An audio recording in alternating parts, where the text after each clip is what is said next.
Friend, कैसे हैं आप सब। मैं अच्छी हूँ, आशा करती हूँ आप भी अच्छे होंगे, अपने फैमिली के साथ खुश होंगे। आजकल गर्मियाँ बहुत ज़्यादा पड़ने लगी हैं हमारे यहाँ तो, लखनऊ में। आप बताइएगा आपके शहर में कैसा है मौसम इस टाइम पे।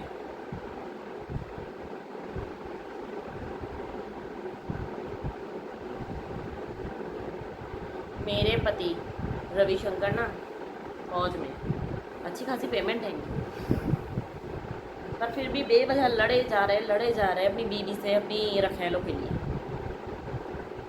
अपनी बहनों के लिए,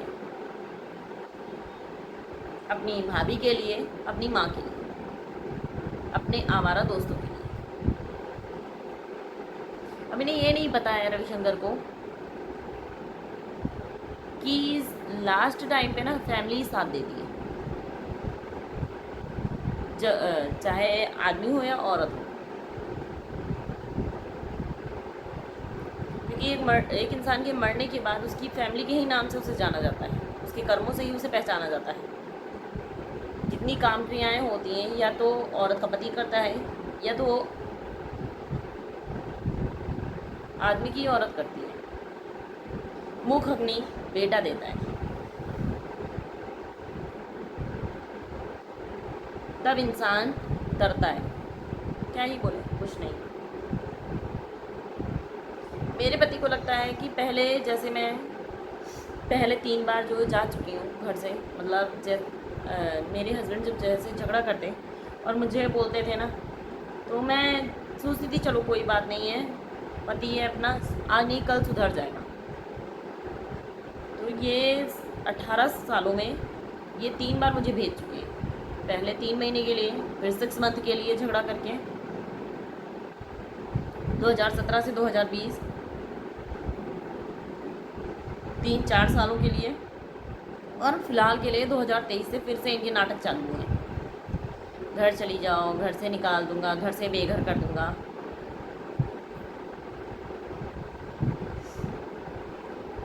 तो ये घर से भाग के गए और उन्होंने मेरे ही उस पर रीज़न दिया है ये।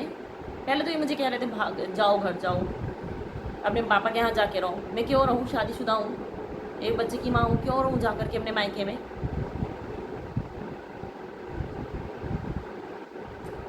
तो इन्होंने आज बोला है, ये मेरा वादा है। भाई तू 7 वचन शादी के तो निभा नहीं पाया, ये घड़ी घड़ी जो वादे करता है ना, ये छोड़ ही दे, ठीक है। मुझे तेरे किसी वादे पे भरोसा नहीं। याद रखो, घर तभी आऊँगा जब तक तुझे घर से बेघर नहीं करवा दिया। तुम्हारी औकात नहीं, तुम्हारे पूरे ख़ानदान की औकात नहीं है कि तुम मुझे घर से बेघर कर सको। पतिदेव, रीज़न मैं बताती हूँ। मैं तुम्हारी लीगल वाइफ हूँ पिछले 18-19 सालों से। तो रीज़न क्या दोगे तुम तलाक का कि सर मेरा अफेयर भाभी के साथ है, तो तुम खुद फंस जाओगे। या तुम कहोगे कि मैं पड़ोस की गांव की जो है एक औरत है, 2 औरतें हैं, चंदा समा उनके पास फंसा हूँ, तो भी तुम फंस जाओगे। कि एक औरत के रहते हुए तुम कई औरतों के साथ क्यों गए। ठीक है, तुम फौजी हो, आगे खुद तुम समझदार हो। तो जब तक मैं अपने घर से बाहर नहीं जाती खुद, तब तक तुम क्या, तुम्हारी मम्मी, तुम्हारा पापा जो नहीं है, वो कोई भी मुझे घर से नहीं निकाल सकता। मैं बताऊँ आपको, लीगल वाइफें क्या करती हैं, जैसे ही उनको उनके हस्बैंड के अफेयर के बारे में पता चलता, भाई वो घर छोड़ के चली जाती है, और हस्बैंड इसी का फ़ायदा उठाता है, फिर उन्हें लेने नहीं जाता। वो मैके में बैठ करके केस कर देती हैं, फिर केस लड़ती रहती हैं, पति आता नहीं है। जो लड़ना है अपने घर से लड़ो ना। मैं 2 बार चुप रही। 2017 में मैंने कंप्लेन भी की, तभी मैंने सोचा था कि घर छोड़ के आना सबसे बड़ी गलती होती है एक औरत की। अगर आपने शादी की और आपके शादी के कई साल हो गए, मतलब अगर बच्चा नहीं है तो बात छोड़ दीजिए, आप छोड़िए, ऐसे इंसान को लात मारिए और जाकर के दूसरी शादी करिए, कहीं पे भी सेटल हो जाइए। बट अगर आपके पास बच्चा है तो अपने लिए नहीं, कम से कम उसके फ्यूचर के लिए तो लड़ो भाई। है, क्योंकि किसी ने आपकी ज़िंदगी बर्बाद कर दी तो इतनी आराम से उससे छोड़ देना भी अच्छी बात नहीं है। वैसे भी घर में रह के करोगे क्या? सारा दिन या तो भाभी से, चंदा से, समा से, या तो बहनों से, भांजियों से बात करते रहोगे, फिर मुझसे, मेरे बच्चे से लड़ते रहोगे, तो ऐसे आने की ज़रूरत भी क्या है? आराम से रहो, एंजॉय करो, जंगल का टूर करते रहो, जंगल में मंगल। और हाँ, ये जो धमकी दे रहे हो ना, मत देना। मैं चंदा समा में से नहीं हूँ, रात गई बात गई, ठीक है? मैं लीगल वाइफ हूँ, गले में अटक गई, ना उगली जाऊँगी ना निगली जाऊँगी। पहले 3 बार का छोड़ दो कि मैं 3 बार अपनी मर्ज़ी से गई थी, तो वही हिम्मत नहीं थी कि मेरे को घर से निकाल दो। और ये मैं लखनऊ में रह रही हूँ ना, तो मैंने अपने आसपास एक दायरा मेंटेन के रखा है, ठीक है? कि मैं उस गेट के अंदर तुमको बिना वजह आने ही नहीं दूँगी, तो तुम मेरे बच्चों को नुकसान पहुँचा नहीं सकते, ठीक है? पहले मैं पुलिस कंप्लेंट नहीं करती थी, अभी तो तुमको ही कितने दिन याद है ना कि मैंने क्या क्या किया है। तो वो सब छोड़ दो कि पहले मैं नहीं लड़ती थी तो अब की भी नहीं लड़ूंगी।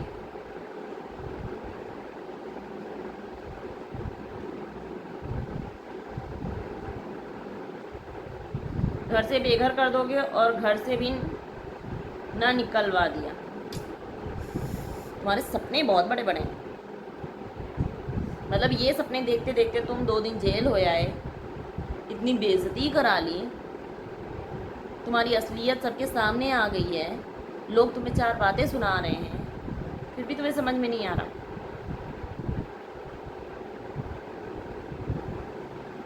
मुझे निकालने वाले खुद घर से भाग गए, तो कैसे निकाल दोगे? कैसे निकलवा दोगे? लीगली तौर पे लड़ोगे? मैं खुद चाहती हूँ तुम फर्स्ट तुम कोर्ट जाओ, ठीक है? तो तुम्हारा ये जो असली फेस है ना, वो दुनिया के सामने आए। क्योंकि पिछली बार तो मैं एक चीज़ बताती हूँ फ्रेंड आपको, मैं पिछली बार गई घर, मैं जाना नहीं चाहती थी, पर उस हालत में मैं थी, मैं मरने की स्थिति में थी, तो मुझे हॉस्पिटल लेके जाया गया, और हॉस्पिटल से रविशंकर भाग गए, तो मेरे पापा थे, तो मेरे पापा अपने घर लेके चले गए। और रविशंकर ने यूनिट में जाके ये लेटर लगाया, मैं लेटर भी आप लगा रही हूँ, आप देख लीजिएगा, कि ये रहना नहीं चाहती है, ये अपनी मर्ज़ी से घर छोड़ के गई है। और जबकि रियलिटी ये थी कि मेरे पापा और मेरे भाई आए थे, मुझे गोद में उठा के लेके जाना पड़ा, मैं चलने की स्थिति में भी नहीं थी। रविशंकर के जीजा दिनेश, रविशंकर की बहन, रविशंकर की भाभी, रविशंकर के पापा सूर्यपाल, रविशंकर की माँ किसी दुलारी, इन लोगों ने मेरे साथ बहुत मारपीट की थी। उस टाइम में मैंने पुलिस कंप्लेंट नहीं की थी, मैंने कहा चलो कोई बात नहीं है, इंसान जब औरत प्यार में अंधी होती है ना, तो कितना भी आप वो कर लो, टॉर्चर कर लो, तो पलट के जवाब नहीं देती। सेम वही कंडीशन मेरी भी थी। मुझे लग रहा था मैं रवि के बिना मर जाऊंगी, मैं जी नहीं पाऊंगी, मैं क्या करूं, आज नहीं कल रविशंकर सुधर जाएंगे, इस वजह से मैं चुप थी। नहीं, उसी रात मैं इन लोगों को ना जेल भेज सकती थी, पर मैंने नहीं भेजा। मैंने कहा रहने दो, मेरी फैमिली है, किसी औरत को मैंने माँ बोला है और उसके बाद उसको जेल भेज दो, ये अच्छी बात नहीं होगी। मैंने रिश्तों का मान रखा, और इन लोगों ने उसे मेरी कमज़ोरी समझ लिया।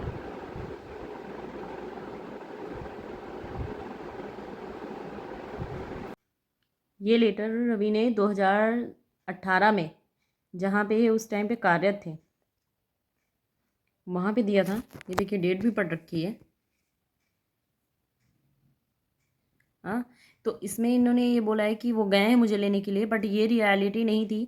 मैं ससुराल में रह रही थी, तब इन्होंने मुझे बहुत मारा पीटा था, बहुत मेंटली फिजिकली टॉर्चर किया था। उसके बाद इन्होंने मुझे निकाला था, और उसके बाद ये 2020 तक घर गए ही नहीं, एक बार भी नहीं गए, और जाते भी थे तो अपने शराबी दोस्तों के साथ जाते थे। तो ये आप लेटर पढ़ेंगे ना, तो खुद ही आपको पता चल जाएगा।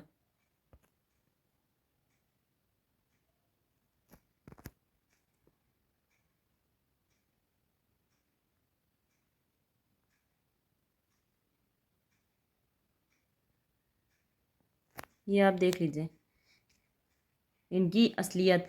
अभी के कमेंट आप यूट्यूब चैनल पे पढ़ ही रहे होंगे ना, उससे आपको पता ही चल जाएगा कि रवि की मेंटालिटी क्या है। लेटर आपने पढ़ लिया होगा और आजकल के रवि के कमेंट्स पढ़ के भी आपको लग रहा होगा कि सच्चा कौन है झूठा कौन है। क्योंकि इसके पहले भी मैंने एक रिकॉर्डिंग डाली थी, उसमें भी रविशंकर ने यही बोला था कि घर छोड़ दो।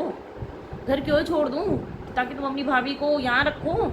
जो चंदा के साथ तुम खेत में रहते हो जा करके, प्रकाश के टेम्पल पे जाके रहते हो, रिलेशन बनाते हो जाके, उसके लिए मैं घर छोड़ दूँ अपना लखनऊ का? क्यों छोड़ दूँ? तुम साबित करो कि ये घर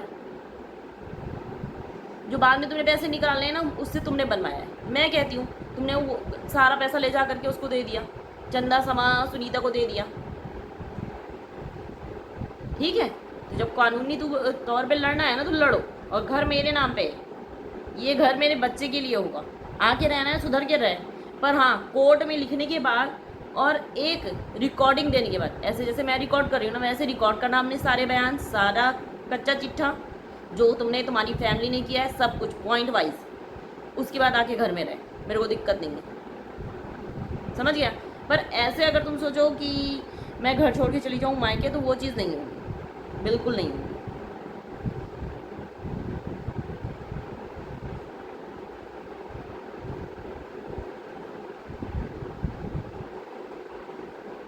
ना पहले तुम घर से निकाल पाते मुझे, ना अब निकाल पाओगे। पहले भी मैं 3 बार सिर्फ ये सोच के गई थी कि रविशंकर सुधर जाएंगे, और चौथी बार ना मुझे ये तो एकदम आस नहीं है कि रविशंकर सुधर जाएंगे। तो जाने का तो सवाल ही नहीं उठता। जाना होता ना तो फर्स्ट डे ही चली जाती, जब तुमने चाकू उठाया था अपने हाथ में, उसी दिन तुम्हारी 2 कौड़ी की औकात तुम्हारे समझ में आ गई होगी, जब तुम्हें पुलिस उठा के लेके गई है। तो ये चीज़ मत सोचो कि सानू घर चली जाएगी, ठीक है ना? तूने मेरी ज़िंदगी बर्बाद की है। तो जब तक सच्चाई सबके सामने नहीं आ जाती है तब तक नहीं। और हाँ, अगर तुम चाहते हो कि मैं अपने घर चली जाऊँ, तो जैसे मेरे को शादी के पहले लेके आए थे, वैसे मुझे तुम वापस कर दो, मुझे कोई दिक्कत नहीं है, ठीक है? फ्री में शादी नहीं की हो कि चली जाऊँगी। 18 साल चुप रही, मैंने कहा चल कोई बात नहीं, आज नहीं सुधर जाएगा, कल सुधर जाएगा, परसों सुधर जाएगा, करते करते 18 साल निकल गए। 18 साल बाद फिर तू नौटंकी दिखा रहा, नहीं तू अपने घर जा। क्यों जाऊँ? तू अपने घर चला गया ना, रह रहा ना वहाँ पे, अब अच्छे से खुशी खुशी भाभी के साथ रहो, क्योंकि तू झूठी है और गलत है।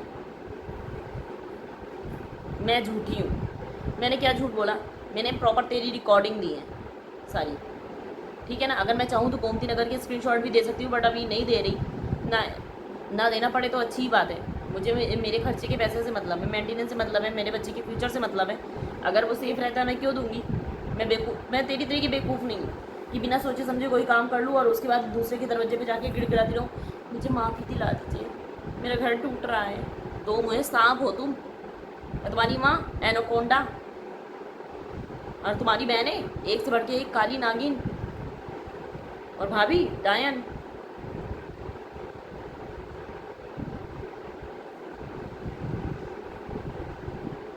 मेरी लाइफ में कहते नहीं औरत ही औरत की दुश्मन होती है, ये चीज़, ये लाइन मेरी लाइफ पे एकदम फिट बैठती है। मेरी दुश्मन है मेरी जिठानी, मेरी पति की बहनें, पति की माँ, पति की भांजियाँ, और रिश्तेदारों की बीवियाँ। जब ये रहता है ना,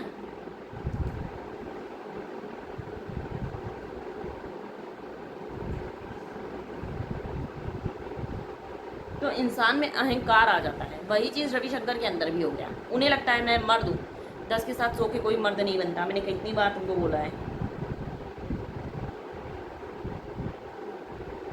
मैं ये वादा करती हूँ तुमसे रविशंकर, तुम निकाल के देखो। तुमने मेरा प्यार देखा है, मेरे चुप रहने की हद देखी है, मेरी सहनशीलता देखी है, मेरा गुस्सा भी देखो।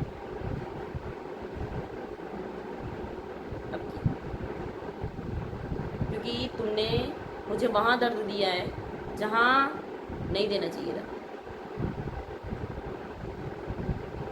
तुम मेरे ऊपर अटैक करते मैं तुम्हें माफ़ कर देती, पर तुमने मेरे बच्चे, मेरे भाई, मेरे फादर पे अटैक किया।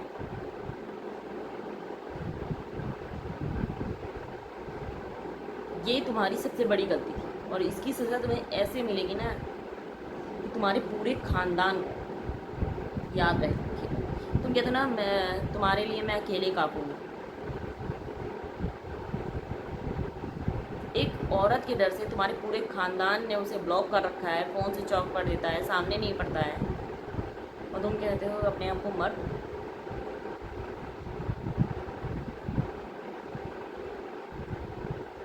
कुत्ता जो होता है ना, वो भी अपने बच्चे के फ्यूचर के लिए लड़ता है जब वो बच्चे देता है। तुम उससे भी गए गुजरे हो। अगर मैं 18 साल में रविशंकर के नाम का कुत्ता पाल लेती ना, और रोज़ उसे एक रोटी देती, तो आज वो मेरे साथ वफादार होता। पर धोखेबाज किसी के वफादार नहीं होते।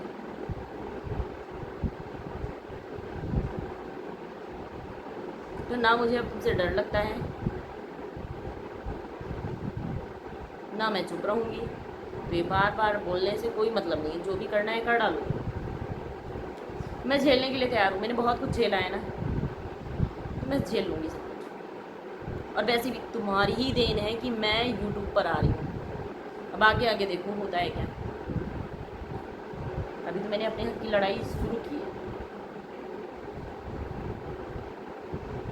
तो एक लीगल वाइफ क्या होती है और रखेल क्या होती है, इसका अंतर तुम्हें बहुत जल्द ही समझ में आ जाएगा, और साथ में तुम्हारी भाभीयों को भी, क्योंकि भाभी बहुत प्यार करती हैं।